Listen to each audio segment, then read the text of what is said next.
Hello students, आज हम electricity chapter जो डिस्कस कर रहे हैं उसका 7th लेक्चर डिस्कस करेंगे। तो चलिए स्टार्ट करते हैं। एक न्यूमेरिकल है, an electric motor draws a current of 20 ampere from 220 volt supply. What is the cost of using the motor 5 hours daily for 60 days if the cost of 1 unit भी कह सकते हैं, किलोवाट आवर भी कह सकते हैं कि है इज ₹5।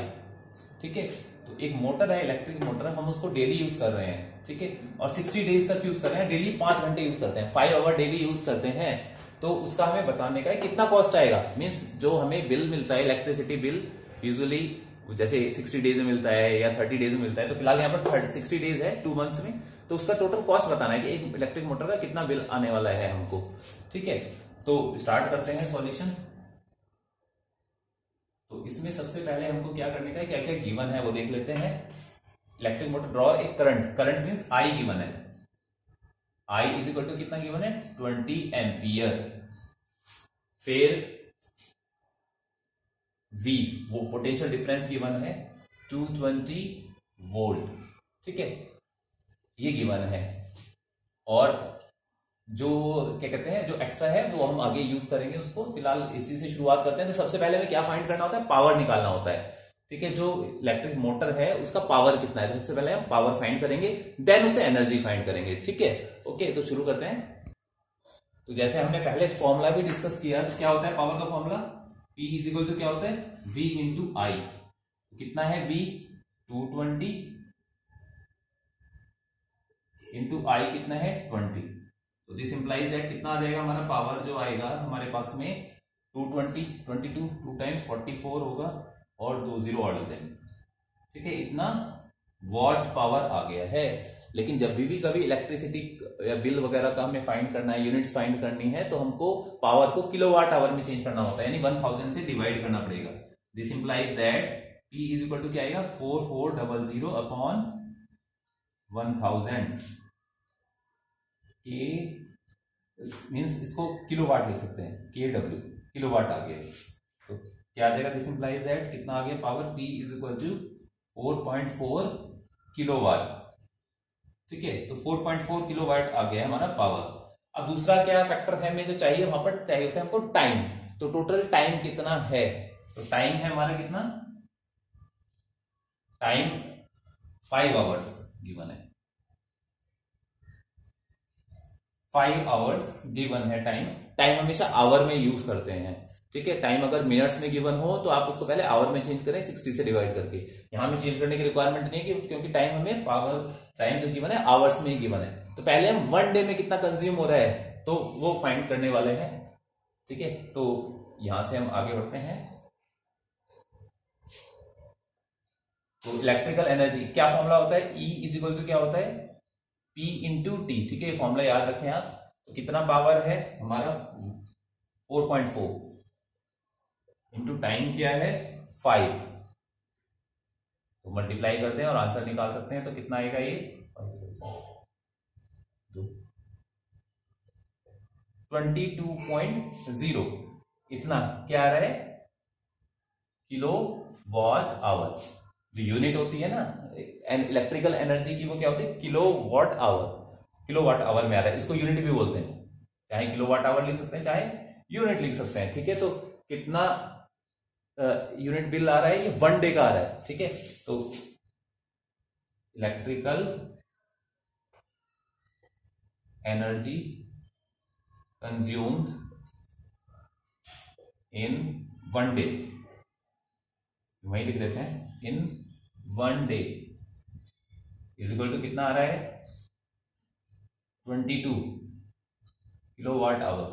तो फिर इलेक्ट्रिकल एनर्जी कंज्यूम्ड इन कितने डे में निकालना है आपको, 60 डेज में। इन 60 डेज क्या आने वाला है, 60 से हम मल्टीप्लाई कर देंगे 22 का। ठीक है, तो ये आ जाएगा हमारा जो टोटल यूनिट्स आने वाला है। ओके, तो मल्टीप्लाई कर लेते हैं। तो क्या आ जाएगा यहाँ पर 1320।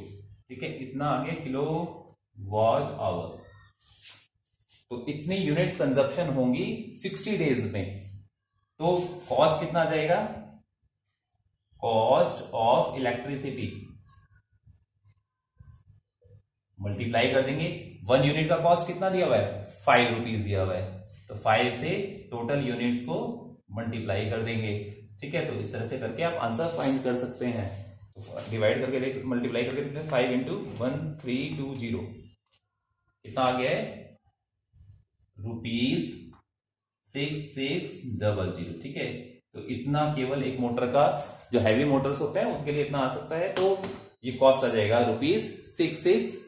तो इस तरह से आप इस तरह के सॉल्यूशंस को फाइंड कर सकते हैं। बस ध्यान ये रखना है, पावर किस में होनी चाहिए, इलेक्ट्रिसिटी निकालने के लिए, जो बिल या यूनिट्स निकालने के लिए किलोवाट आवर, तो पावर होनी चाहिए किलोवाट में, और जो टाइम होना चाहिए वो आवर में होना चाहिए। तो ये ध्यान रखेंगे तो उसके बेस पर कैसा भी क्वेश्चन आए आप इसको सॉल्व कर सकते हैं। जो नेक्स्ट टॉपिक आता है हमारा, that is heating effect of current. Heating effect of current क्या होता है, when an electric current is passed through a high resistance wire like nichrome wire, tungsten wire, the resistance wire become very hot and produces heat. This is called heating effect of current. यानी कि क्या है, meaning क्या है, जब भी कोई resistance wire जिसका रेजिस्टेंस हाई रहता है, जब उसमें करंट हम पास करते हैं तो क्या होता है, वो रेड हॉट हो जाता है, हीट करने लगेगा, और उससे क्या होगा कि हीट प्रोड्यूस हो रही है। तो इसी को हीटिंग इफेक्ट कहते हैं करंट का। जब करंट पास होती है तब हीट प्रोड्यूस हो रही है।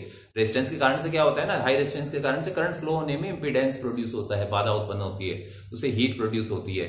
जैसे हमारे बहुत सारे इंस्ट्रूमेंट्स होते हैं घर में, जैसे कि वाटर रॉड होता है, हीटिंग वाटर रॉड हो गया है, गीजर है, इसी प्रिंसिपल्स पर वर्क करते हैं, इलेक्ट्रिक आयरन हो गया है।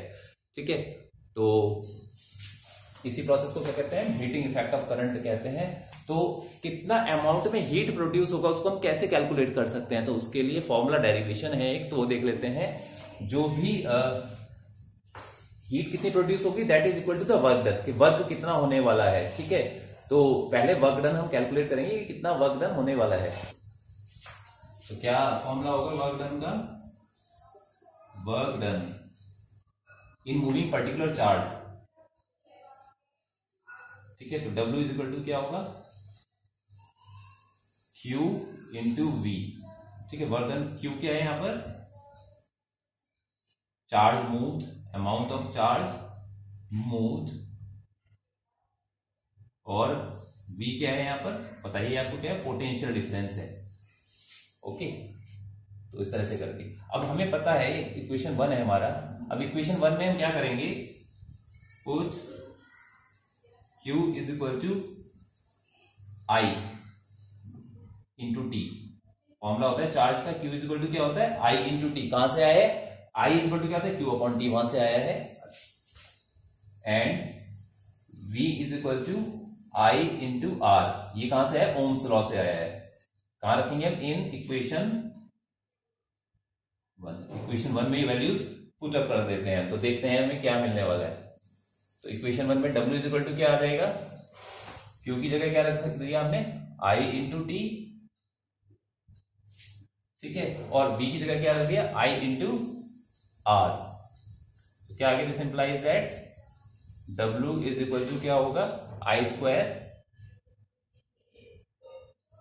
RT।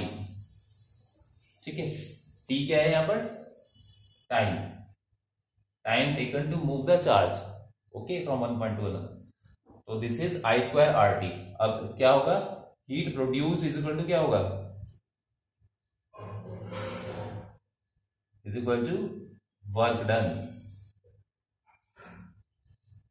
दिस इंप्लाइज दैट क्या आ जाएगा, तो Q जो हीट प्रोड्यूस है वो वर्क डन W के इक्वल होगा, यानी क्या हो जाएगा, I स्क्वायर RT।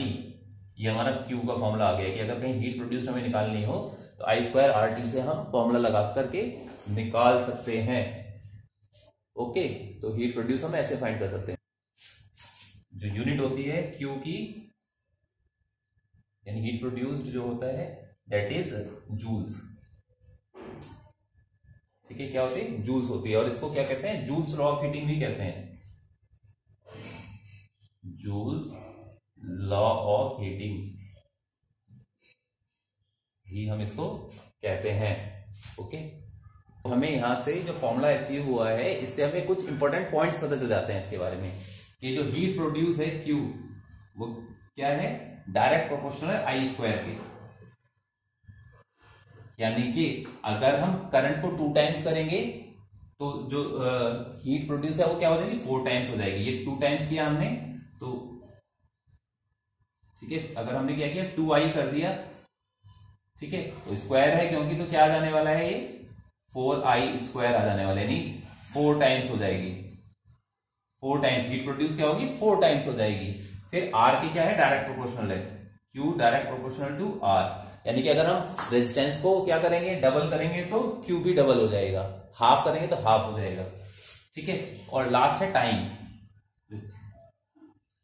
तो क्यू जो है वो टाइम के भी डायरेक्ट प्रोपोर्शनल है, यानी कि टाइम को अगर हम डबल करते हैं तो हीट भी डबल प्रोड्यूस होगी, हाफ करते हैं तो हाफ प्रोड्यूस होगी। तो इस तरह से ये डेरिवेशन है। न्यूमेरिकल्स देख लेते हैं इससे रिलेटेड। तो नेक्स्ट क्वेश्चन है, heating factor based calculate heat produced when 72,000 coulomb of the charge is transferred in 1 hour through a PD, मतलब potential difference of 50 volt. Okay, तो क्या क्या गिवन है हमको, यहाँ पर सॉल्यूशन शुरू करते हैं। तो कूलम यानी चार्ज गिवन है, Q is equal to given है क्या, 72,000 coulomb of charge is transferred in 1 hour, time दिया हुआ है कितना, 1 आवर, और पोटेंशियल डिफरेंस दिया हुआ है V दिया हुआ है 50 वोल्ट्स, ठीक है। ये गिवन है हमको, क्योंकि हमको क्या निकालना है, हीट प्रोड्यूस। हीट क्या है, Q इज इक्वल टू क्या होता है, I स्क्वायर RT। क्या क्या चाहिए हमें, तो I चाहिए और R चाहिए, T तो है लेकिन I भी नहीं गिवन है यहाँ पर और R भी नहीं गिवन है। तो फॉर्मूला लगाते हैं I के लिए, I इज इक्वल टू क्या होता है, Q अपॉन T।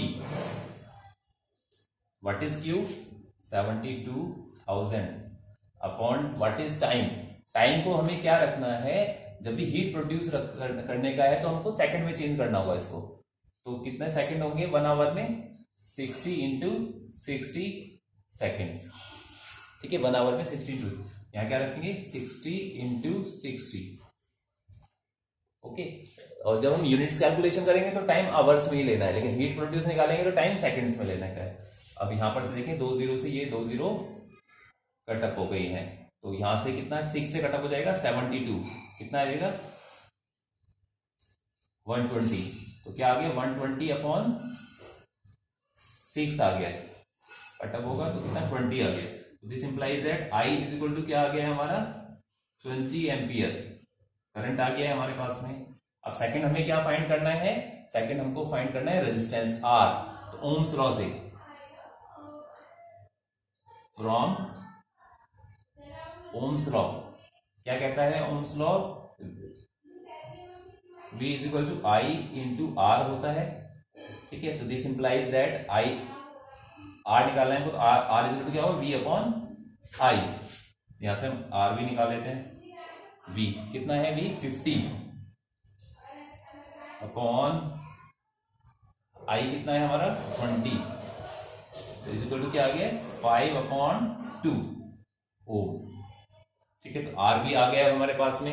अब जो नेक्स्ट वर्कआउट हमें करना है, अब Q निकालने का है खाली, तो Q इज इक्वल टू क्या होता है I स्क्वायर RT, फॉर्मूला लगाएंगे, वैल्यू पुट करेंगे और फाइंड आउट करेंगे।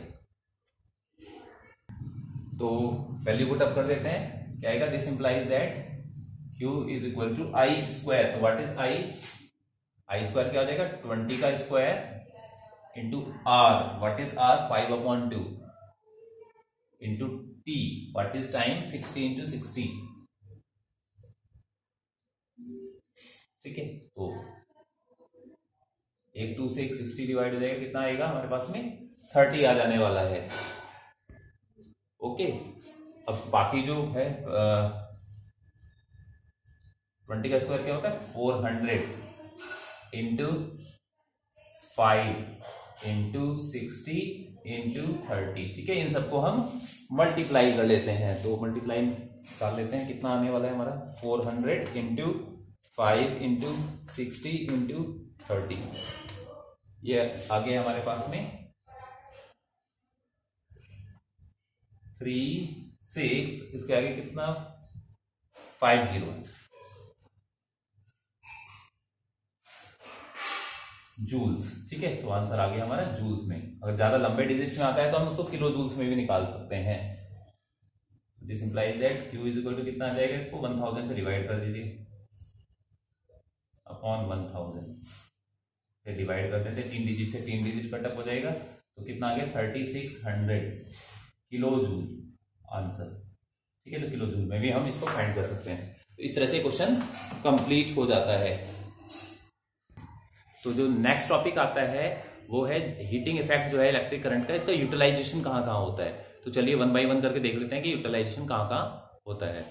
तो applications of heating effect of electric current, तो 1 नंबर आता है heating effect of electric current is used in the working of electrical heating appliances such as electric iron, room heater. ठीक है, इसमें यूज होता है, और भी there are so many, geysers etcetera. होता क्या है इनमें क्या होता है, इन अप्लायंसेस में होता है नाइक्रोम वायर।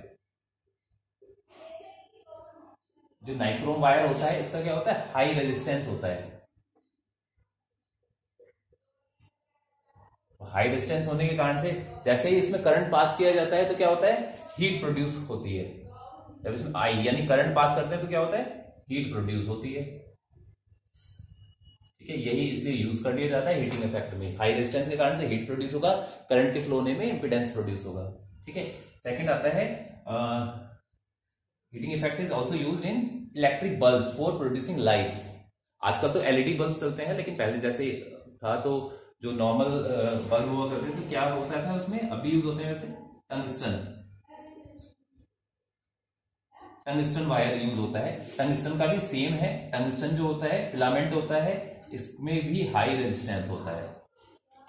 हाई रेजिस्टेंस होने के कारण से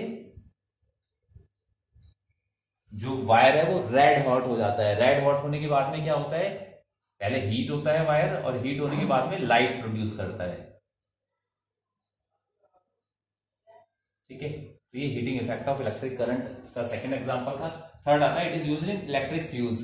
तो इलेक्ट्रिक फ्यूज में भी यूज किया जाता है। इलेक्ट्रिक फ्यूज में क्या होता है, आप देखें अगर एक इलेक्ट्रिक फ्यूज को, इंस्ट्रूमेंट में भी लगे रहते हैं इलेक्ट्रिक फ्यूज। ठीक है, लार्जर व्यू मैंने बनाया, छोटे से होते हैं।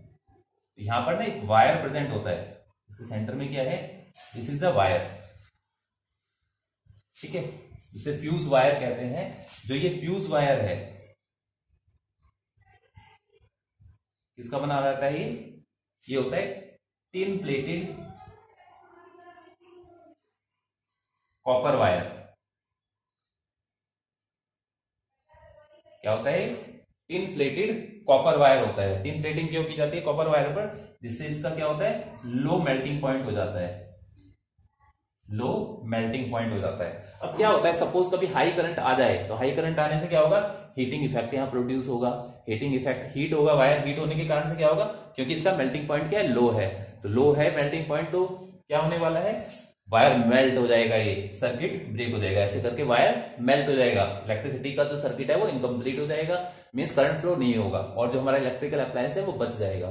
ठीक है, तो इस तरह से ये कुछ यूजेस थे हमने देखे heating effect of electric current के।